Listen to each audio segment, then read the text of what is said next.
In the name of the Father, and of the Son, and of the Holy Spirit. Amen. The grace of our Lord Jesus Christ, and the love of God, and the communion of the Holy Spirit be with you all. And with your spirit. Dear brothers and sisters, we are reflecting these days on the Sermon on the Mount, and we have come to what is known are the antitheses. There are 6 of them. In today's passage we have 1. Here Jesus contrasts the old law, the demands of the old law, and the law he is now teaching with authority. It was said, but I say to you. The demands of Jesus are always higher. We can't be satisfied and pleased with ourselves if we do good and live good lives like ordinary human beings. Something more is expected of us as Christians. We should be different in the way we love. Today Jesus is speaking about love of enemies, in the way we practice our faith, in our wisdom that comes from above, and in our charity, as we will see in the first reading. The target is quite high. You therefore must be perfect as your heavenly Father is perfect. We cannot reach this goal on our own. While recognizing our weakness and asking forgiveness for the times we have failed or have been afraid to tread the way of perfection, let us ask the Lord to accompany us with His grace and strive to follow His radical example.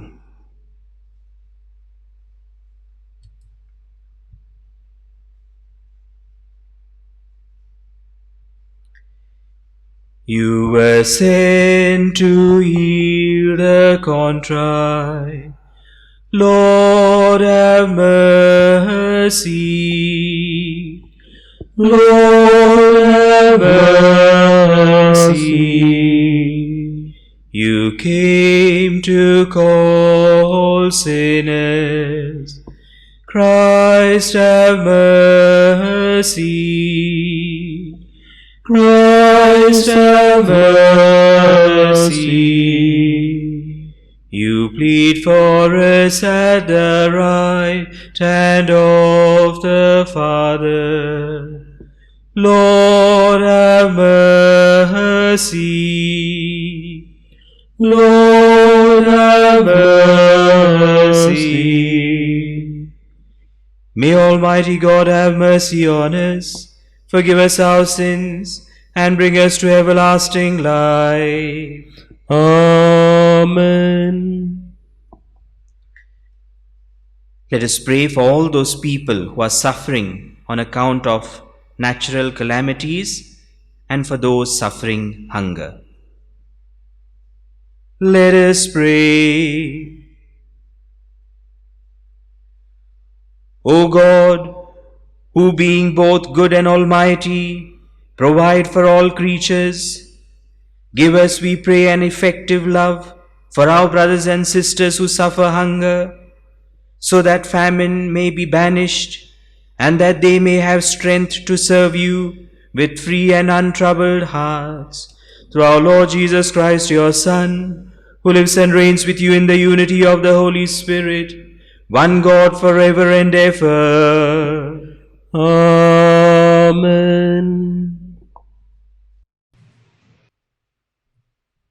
A reading from the second letter of St. Paul to the Corinthians. We want you to know, brothers, about the grace of God that has been given among the churches of Macedonia. For in a severe test of affliction, their abundance of joy and their extreme poverty has overflowed in a wealth of generosity on their part. For they gave according to their means, as I can testify, and beyond their means of their own accord, begging us earnestly for the favor of taking part in the relief of the saints. And this, not as we expected, but they gave themselves first to the Lord, and then, by the will of God, to us. Accordingly, we urged Titus that as he had started, so he should complete among you this act of grace. But as you excel in everything, in faith, in speech, in knowledge, in all earnestness, and in our love for you, see that you excel in this act of grace also. I say this not as a command, but to prove by the earnestness of others that your love also is genuine. For you know the grace of our Lord Jesus Christ, that though he was rich, yet for your sake he became poor, so that you by his poverty might become rich.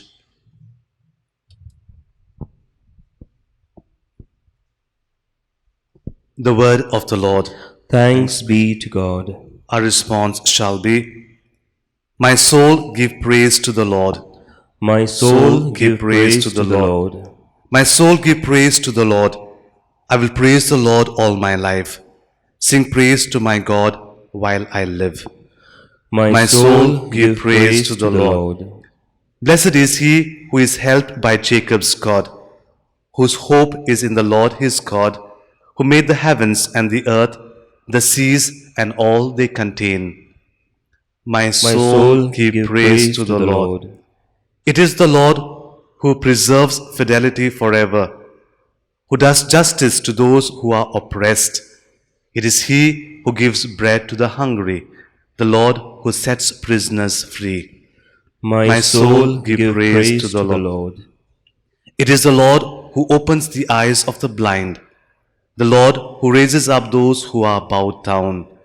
It is the Lord who loves the just, the Lord who protects the stranger. My soul give praise to the Lord. Kindly rise for the gospel. Alleluia, alleluia. A new commandment I give to you, says the Lord, that you love one another just as I have loved you. Alleluia. The Lord be with you. And with your spirit. A reading from the Holy Gospel according to Matthew. Glory to you, O Lord.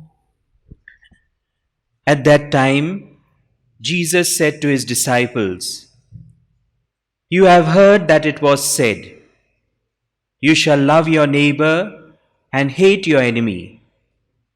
But I say to you, love your enemies and pray for those who persecute you, so that you may be sons of your Father who is in heaven. For he makes his sun rise on the evil and on the good, and sends rain on the just and on the unjust. For if you love those who love you, what reward do you have? Do not even the tax collectors do the same? And if you greet only your brothers, what more are you doing than others? Do not even the Gentiles do the same? You therefore must be perfect, as your heavenly Father is perfect.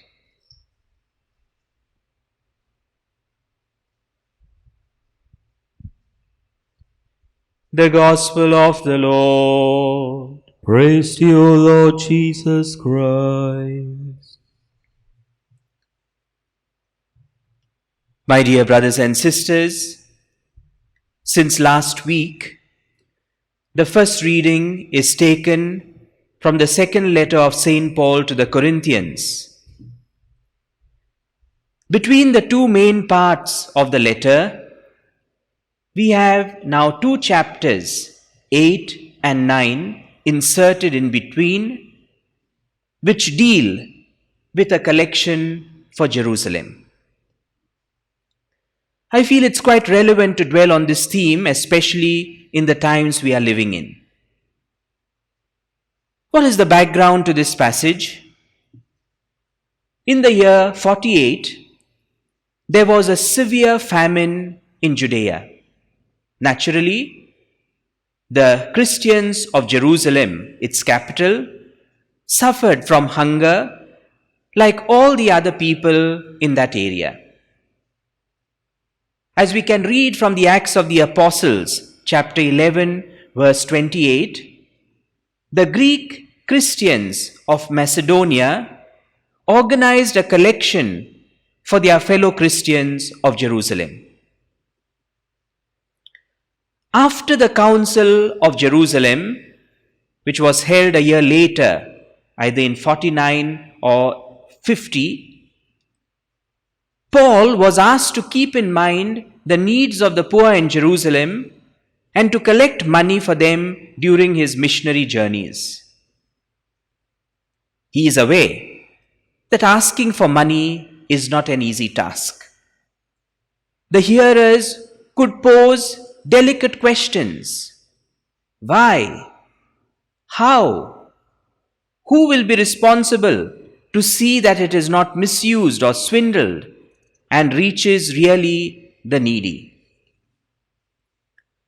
Paul wisely keeps himself out of the spotlight and lets the story of the Macedonian Christians rouse the emotions of the Christians. We will notice how Paul plays on the word charis, which can be translated as grace or gift. The Macedonians, who were much poorer than the Corinthians, realized they were recipients of God's grace.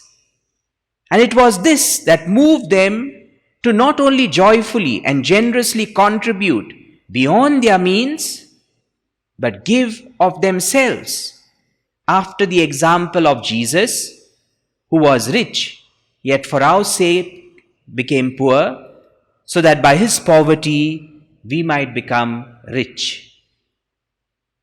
See how Paul does not attribute this act of generosity by the Macedonians to his teaching, nor to a sense of justice that the Macedonians had, but says it was a response to the grace of God.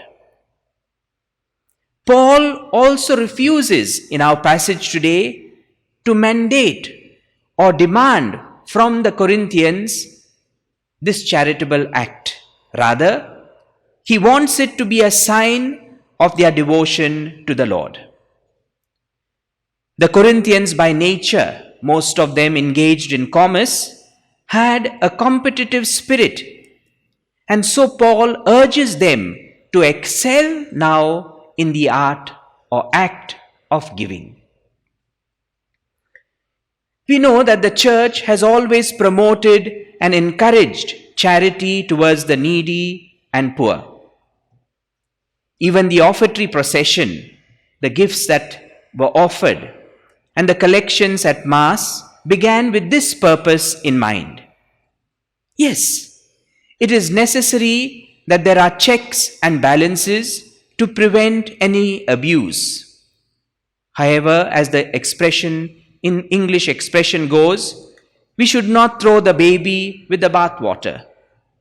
If there is anything amiss in the church collections or a lack of accountability, we should take remedial steps to rectify the lapses and, when necessary, alert the higher or competent authorities to take necessary action against those who err. But the fact remains that the church is engaged in lots of charitable activity. But charity can also be done at a personal or community level without any direct association with the church.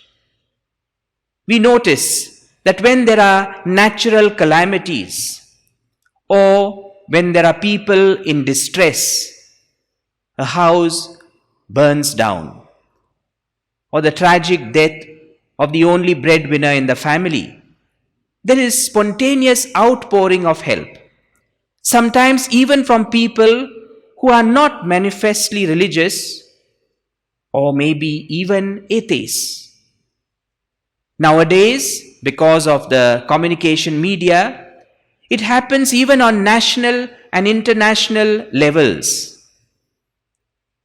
During the second wave of the pandemic, for example, we saw how many countries developed, and even poorer than ours, sent relief material and assisted us financially. I myself have marveled at the response that we get for various charitable activities that have a base in our Carmelite monastery here. We have, for example, the food bank that gives monthly ration to around 70 or 75 poor families around Margao. During the lockdown, we were serving 100 packs of food to stranded laborers. We have the program Meals on Wheels, providing home-cooked food to those who are housebound, elderly or sick who cannot manage on their own.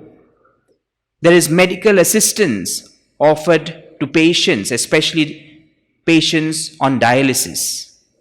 And we receive overwhelming support. Besides the tradition of collections, the custom of setting aside 1/10 of one's produce or income for the needs of the church or charity, which is called tithes or tithing, also has a solid biblical foundation. If human beings generously, spontaneously reach out to others in their needs, Christians should excel in such an exercise. Why? Because we all realize that God has blessed us abundantly in so many ways. If our devotion to God is authentic, it should rouse us to share what we have with others. It could be supporting a common initiative promoted by the church or a philanthropic organization. We could do it also personally, without anyone coming to know about it, to a struggling person or family who we know in the vicinity. We could follow the tithing system or set aside some of our resources to help those in need. It could be financial help or the sharing of resources. For example, free advice if you are an expert in some field, giving useful advice, procuring professional help for those who can't obtain it on their own, etc.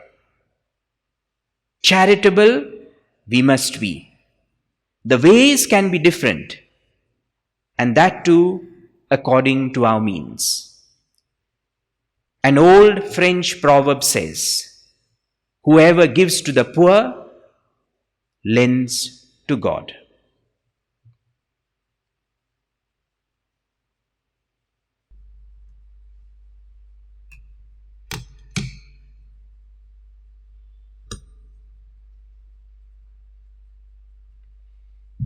Blessed are you, Lord God of all creation, for through your goodness we have received the bread we offer you.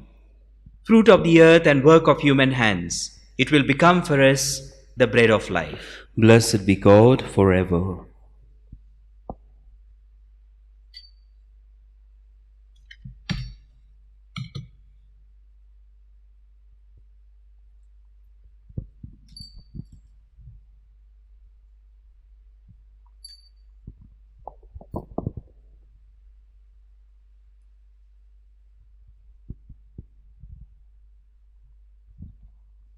Blessed are you, Lord God of all creation, for through your goodness we have received the wine we offer you. Fruit of the vine and work of human hands, it will become our spiritual drink. Blessed be God forever.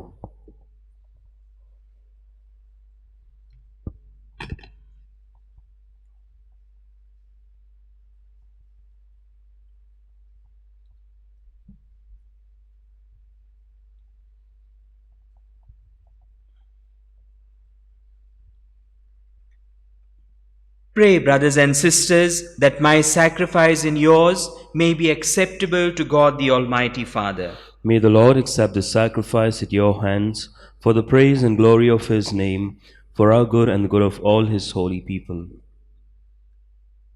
Look, O Lord, on the oblation we present to you from among your wonderful gifts, so that the offering which signifies abundance of divine life, and in unity in charity, may impel us to share all things justly and to care for one another as brothers and sisters. Through Christ our Lord. Amen. The Lord be with you. And with your spirit, Lift up your heart. we lift them up to the Lord. Let us give thanks to the Lord our God. It is right and just. It is truly right and just, our duty and our salvation, always and everywhere to give you thanks, Lord, Holy Father, Almighty and eternal God. For although you have no need of our praise, yet our thanksgiving is itself your gift, since our praises add nothing to your greatness, but profit us for salvation through Christ our Lord. And so in company with the choirs of angels, we praise you, and with joy we proclaim, Holy, holy, holy, Lord God of hosts, heaven and earth are full of your glory. Hosanna in the highest. Blessed is he who comes in the name of the Lord. Hosanna in the highest.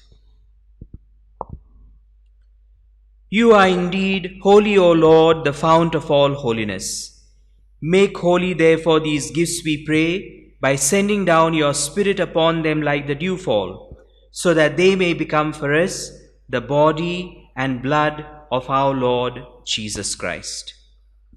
At the time he was betrayed and entered willingly into his passion, he took bread, and giving thanks broke it, and gave it to his disciples, saying, "Take this, all of you, and eat of it, for this is my body, which will be given up for you."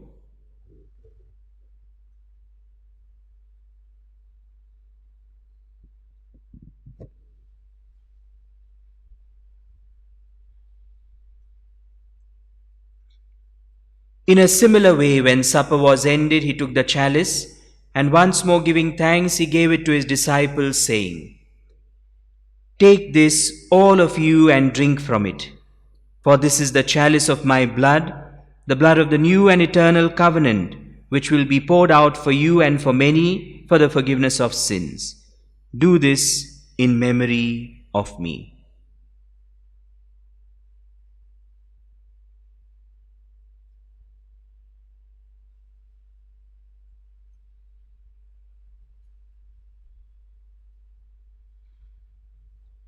The mystery of faith. We proclaim your death, O Lord, and profess your resurrection until you come again, until you come again. Therefore, as we celebrate the memorial of his death and resurrection, we offer you, Lord, the bread of life and the chalice of salvation, giving thanks that you have held us worthy to be in your presence and minister to you. Humbly we pray that partaking of the body and blood of Christ, we may be gathered into one by the Holy Spirit. Remember, Lord, your church spread throughout the world, and bring her to the fullness of charity, together with Francis, our Pope, and Philip Neri, our Bishop, and all the clergy. Remember also our brothers and sisters who have fallen asleep in the hope of the resurrection, and all who have died in your mercy. Welcome them into the light of your face. Have mercy on us all, we pray, that with the Blessed Virgin Mary, Mother of God, with Blessed Joseph, her spouse, with the blessed apostles, and all the saints who have pleased you throughout the ages, we may merit to be co-heirs to eternal life, and may praise and glorify you through your Son, Jesus Christ.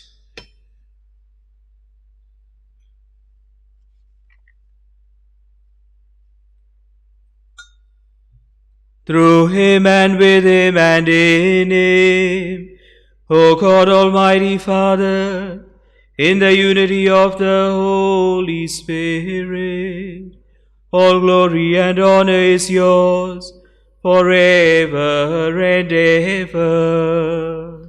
Amen.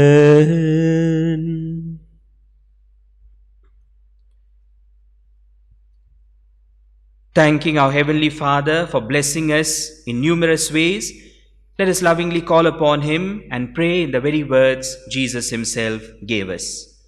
Our Father, who art in heaven, hallowed be thy name. Thy kingdom come, thy will be done, on earth as it is in heaven.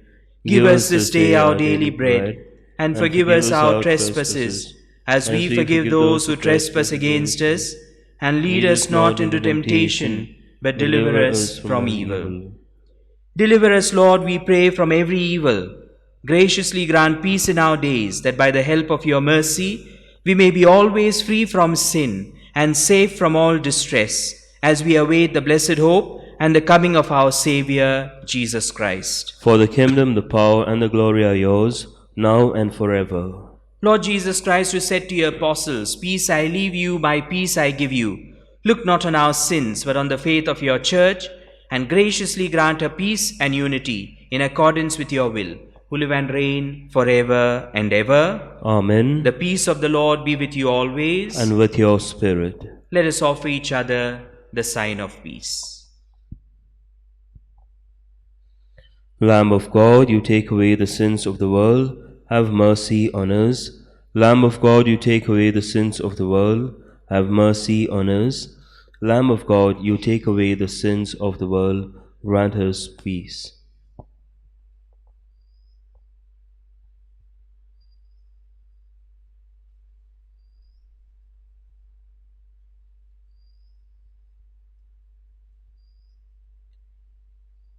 Behold the Lamb of God, behold him who takes away the sins of the world. Blessed are those called to the supper of the Lamb. Lord, I am not worthy that you should enter under my roof, but only say the word, and my soul shall be healed.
Let us pray.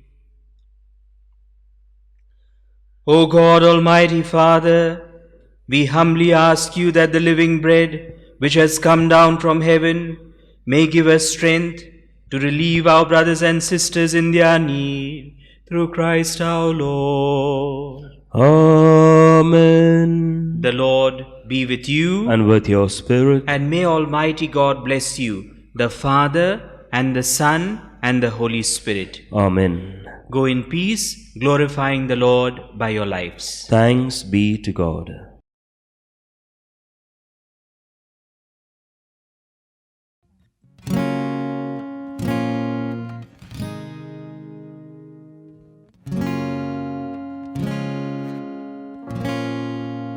The head that once was crowned with thorns is crowned with glory now. The Savior knelt to wash our feet. Now at His feet we bow. The one who wore our sin and shame, now robed in majesty. The radiance of perfect love now shines for all to see. Your name is victory. All praise will rise to Christ our King. Your name is victory. All praise will rise to Christ our King.